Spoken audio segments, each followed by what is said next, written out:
a 0 down the chat if I'm actually live. Put a 0 down the chat just to kind of help me out. Sometimes what happens is like there's a kind of delay between when I actually go live and like when there's actually something there. So if you could help me out, put a 0 down inside the chat. I'm starting to see a couple of zeros, so let's get started. Let's go and attack. So, how mentorship student was able to go and add 3 clients this week? So, one client was for $500 a month, another one was for $800 a month, and another one was for $900 a month, respectively. Now, I'm going to focus a little bit today on the marketing. I'm going to try and keep this video under about 15 minutes, maybe like 20 minutes max, just in case we have like some questions and just different things that are just kind of showing up. So let's kind of see. Boom, boom, boom, boom.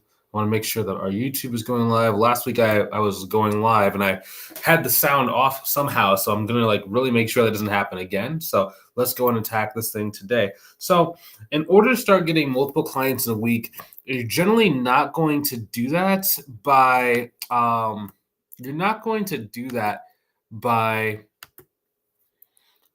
going one client at a time. So what most people do is like, and this is something I did when I was first getting started, I would go to like networking events, or I would do like cold calling, or I would even do things like driving to local businesses. Like I would go to like jewelry stores and just like literally sit outside like, hey, do you need some accounting help? Hey, do you want some bookkeeping help? Like, this is what I do. This is my price points. There's something you can help me out with. And you're always chasing one at a time. So you might get one, but then you have to go and onboard that client. Then you might get a second. You have to go onboard the client. It's always like you're always kind of on this hamster wheel. Versus what I know nowadays, and this is one of the big secrets we do inside of our mentorship program. Also, if you want some help growing your business, like maybe you've been trying to reach your goals, just not quite going the way that you want, go ahead and click the link inside the description, either above or below the video, to book a call with myself to see if I can help you inside of our mentorship program. But that's what we were saying. So the way that you can kind of get off the hamster wheel is by learning how to start creating partnerships with individuals that can send you really, really quality clients. Now, the reason why it's important is because you can get multiple clients at one time. You can meet with one partner or one referral or one influencer, and then all of a sudden you have like 2, 3, 5, 7, 9 clients sent to you over the span of like 6 months to a year. And it just makes it so you can really conserve on your time. Now, when we first started the business, the first question I'd probably ask myself if it comes to marketing is, am I going to be hyper local or am I going to be virtual? Now, just because we're hyper local does not mean you have to go like to in-person networking events if you don't want to. If you want to, okay, cool. That's not bad, right? But if you don't have the time for it because maybe you're working a full-time job, then oftentimes you can be local, but you have to be like virtual while being local.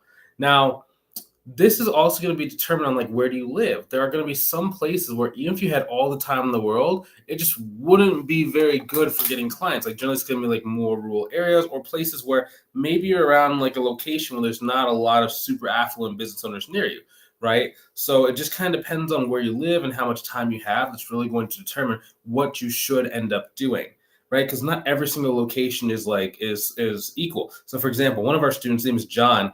He was sitting in church one day. He turns to his left because, like, usually when you're at church, like the pastor's like, turn the person on your right, turn the person on your left, give him a nice warm welcome. When he turned the person on his left, it was the owner of Intuit was sitting right next to him in church service. Right, that's a very, very, very large company. I, for one, know I did not have that in my local churches when I was first starting my business. Like most people didn't even have a business. Or if they did, it was like a very, very small like mom and pop shop, maybe like a dentist's office. So that didn't really work for me to kind of go inside of my local area or my like just immediate network to go and get clients, right? So I don't know, maybe for you it might work. More than likely it's not if you're watching a video like this. So it's just like you have to start learning how to go and get new sources of traffic that can end up wanting to like work with you and wanting to help you. Give me 1 second. Gotta adjust the camera because it's a little bit low in my side. Cool. So next thing, okay, I'm going to be looking for influence. So what is influence? Influence is person, an object, an event, an occurrence, a platform where other people are already on it that are interested or are willing to be interested in the service that I offer. So in a lot of cases, what most people think is like, they think that as soon as they start getting clients, they're going to get like 5, 6, 7, 8, 9, 10 clients because one client's going to refer another client's going to refer another client's going to refer another client.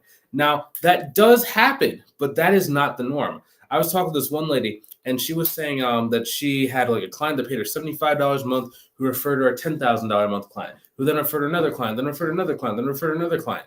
Versus I know other people who have been in business for 10 years and have never gotten a single referral from any of their clients. It just really depends. The one challenge that comes to like with this business model is that everything works, but not everything works for every single person. For example, I have people in my program that only use social media to get clients. Like they only use LinkedIn. I have people where they only use Facebook who get clients. I have some people that never use social media but only get clients through referrals. And it's not that LinkedIn doesn't work or Facebook doesn't work or referrals don't work. It's just which one is going to work for you. And once you find the thing that works for you, you have to go through that as hard as you possibly can to make sure that you maximize the opportunity that you have sitting in front of you at all times. Oh, cool. I see Dana. Hey, Dana. Good to see you, man. Good to see you. It's been a little while since we last spoke, but awesome. Good to see you. Dana said #live. He's watched it on Facebook. Awesome. So, cool. So when we're talking about influence, now, if you notice, I said that influence does not have to just be a person. Okay. Influence can be objects. They can be platforms. So for example, YouTube, that is an influencer for me, for my business, for my mentorship business. I get a lot of clients from that, right? Another thing could be like the gym. Okay. The gym was a great place for me because all the personal trainers in the gym would know who I was and they would send business owners to talk to me. Another place could be like different like societies, right? I'm not really a part of like any like major societies. Like I never did like fraternity when I was in college. I guess you can consider like I do a lot of stuff like the dancing communities in like different states and stuff. Like I guess that can be considered a society because I've gotten some clients from there.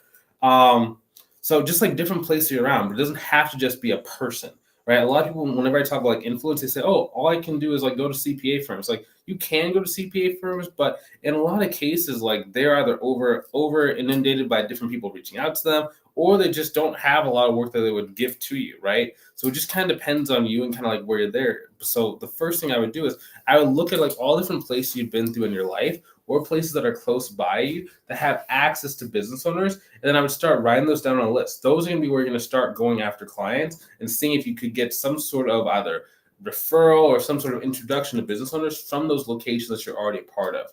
That is going to be super, super, super fast. Like this lady, the 3 clients she got, it wasn't like she's been sitting there like waiting for 3 months, 6 months to a year of following up with these people. She met them literally last week, and within about 7 days, they'd already been on the calendar, they'd already signed up with her.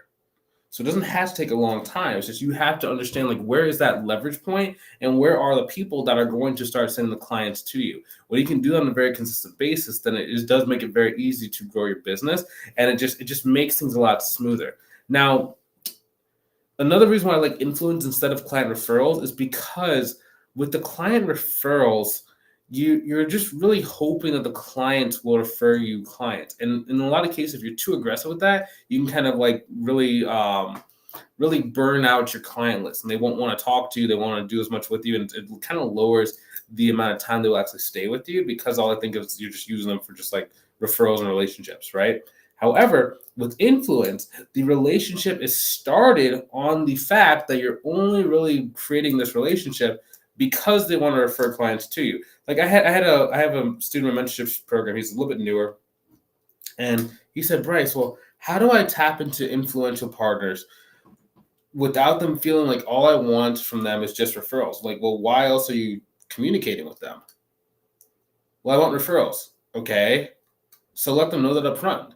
Because if they don't want to, if they're not open to sending referrals, if they're not open to be like partners, they're not open to working with you. What's the point in like just developing a friendship, just to have a friendship?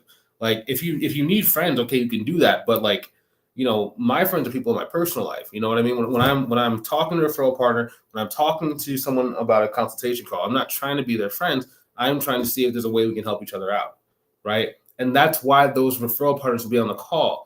Oftentimes with influence, like they are so busy and they have so much stuff going on, they don't have time to just kind of waste with idle chit chat. Like as mean as that might sound, it's like that's just not the thought process they come with. Everyone that you're going to talk to who is an influencer is generally going to want to get something out of it, whether it's you giving them a client, whether it's you taking good care of the clients they refer to you, whether it's you maybe like giving them a connection to someone that they really need to go grow their business. There's a lot of different like ways you can actually go and like support those people without necessarily having to give them clients first, right?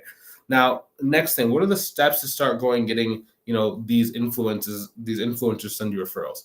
Number one, identification. So you have to understand which kind of partners or which types of influencers are going to be around the type of clients that you actually like working with.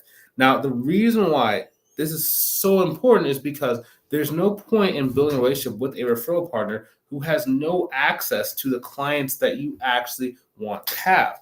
So oftentimes, let's say that you're trying to go and get like higher ticket clients, like clients that actually afford to pay a good amount of money. Oftentimes, these business owners are not going to be beginners.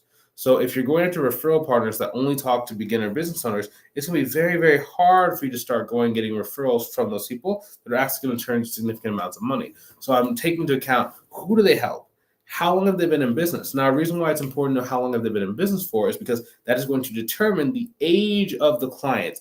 In a lot of cases, the clients that they have are going to be a similar age or a little bit younger than what they actually are. Not I don't mean like in terms of like the founder age younger. I mean more in terms of where they are in business. So let's say that they're a lawyer, right? So the lawyer is probably going to be like 2 to 3 years older than what their average client is going to be on average. Now, in some cases, it might be like a 100-year-old firm, but I'm looking at like what is the current owner kind of like, right? Because that's who they're going to really relate to, and that's who's going to be the most attractive to them. On average, you're always going to have outliers to everything I say, but it's just on average what I've seen.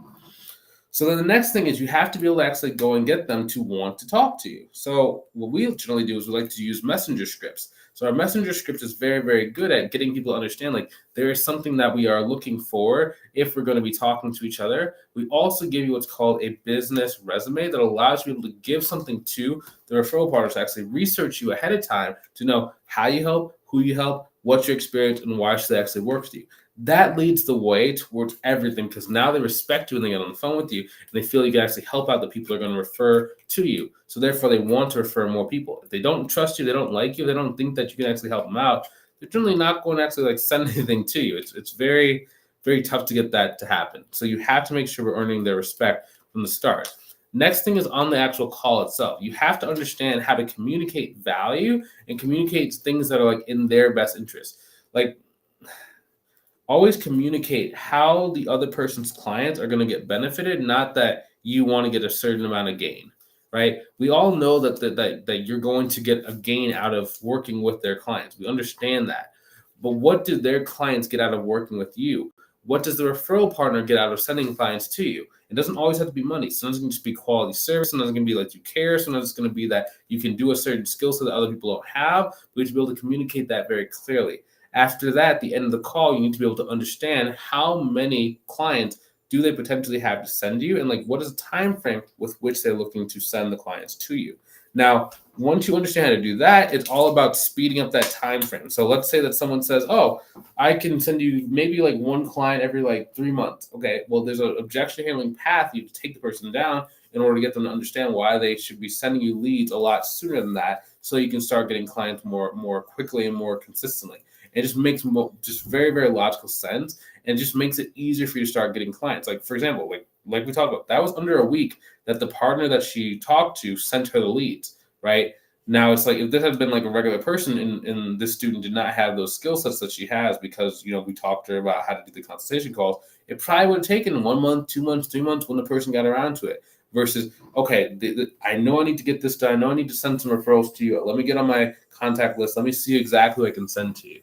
Right? When you have that ability, that skill set, then growing your business does become a lot more efficient because people actually want to help you. They see exactly what's at stake if they don't help you, and they see every single thing their clients could gain when they do work with you. And when you're able to do that on a consistent basis, then growing your business becomes very, very simple because you only really need 10 referral partners to send you anywhere between 10 to 40 consultation calls over the course of the year. So let's say that you have 10 people. If each one of them sends you 1 to 4 consultation calls over the course of the next year, that means if you do 10 times 1, so they each send you 1, that's 10 consultation calls. If they each send you 4, 4 times 10 is 40. So you're going to get between 10 to 40 consultation calls per year. Now, the one thing about these calls is that they generally will close at a very, very, very, very high percentage, extremely high. It's because it's a one referral, people already know, and they waited until they made up their mind to buy from me before they actually called. So it's pretty much a done deal if you kind of meet the things that they're looking for and there are no red flags of the decision. Okay, so that's how she did it. She understood who were the referral partners. She understood who were the leverage. She was able to communicate her value. She was able to go and see when the person could send the leads to her. She condensed the time in that conversation, and the person confirmed and committed to actually sending her leads sooner. Then she got 3 leads. All 3 of them signed up with her. I think she has like a 4th and a 5th one for next week. So we're gonna have fingers crossed. Let's see if she can go 5 out of 5. But for the time being, she's 3 out of 3 that she's taken. Okay, so those are the steps. Doesn't have to be very hard. You just need to know exactly what you need to do. Now, maybe you've been trying to grow your business, but you just don't have a good roadmap.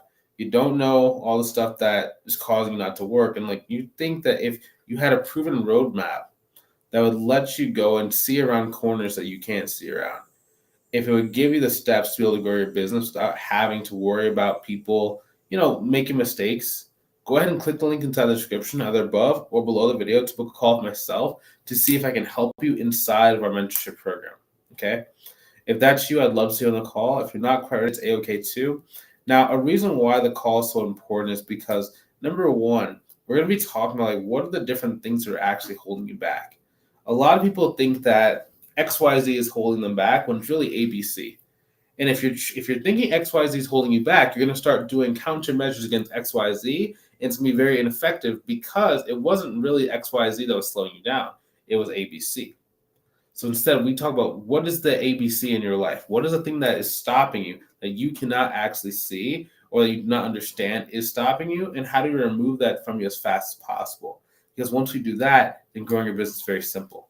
Then we just give you a bunch of different scripts and templates, and then we make it very easy for you to go and grow your business. So if you want to see if our mentorship program can help you out, if you want to see if we can help you go and reach your goals, go ahead and click the link inside the description above or below the video. Book the call. Let's see you on the call. Let's see if we can help you out, okay? I'll talk to you soon. Have a great rest of your day.